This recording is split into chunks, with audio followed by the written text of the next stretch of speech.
La plupart des enseignants ne connaissent pas du tout ce statut artistique, la part de risque qu'il représente, la part de risque est constitutive de ce statut, justement, d'intermittent. Et je suis, moi, persuadée que lorsqu'un artiste intervient auprès d'un groupe d'élèves, il est en période de création et c'est une création à part entière, comme une création de spectacle professionnel. Dans notre système actuel, les interventions en milieu scolaire ne sont pas valorisées. On voit bien que quelque part, dans le système de l'intermittence, je crois qu'il y a 55 heures qui comptent pour pouvoir obtenir des heures dans le cadre des rémunérations ascédiques, mais ça prouve aussi que quelque part on considère que les interventions en milieu scolaire, c'est pas le métier du comédien.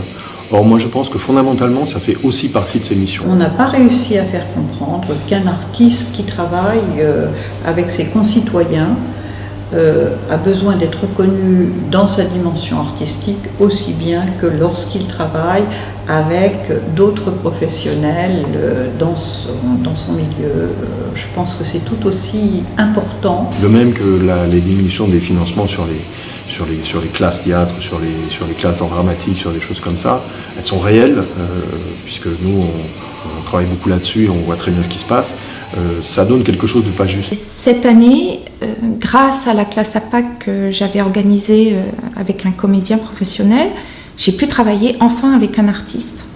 Et là, je me suis aperçue de la nécessité de travailler à deux, parce que les étudiants se sentent davantage en confiance dès lors qu'ils n'ont pas qu'un seul référent, un seul point de vue, une seule démarche en face d'eux.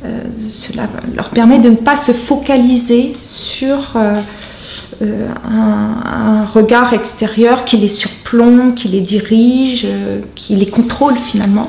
Pour moi, l'artiste dans la société et dans la cité, bien évidemment, nous représente. I tear into each life, being hard.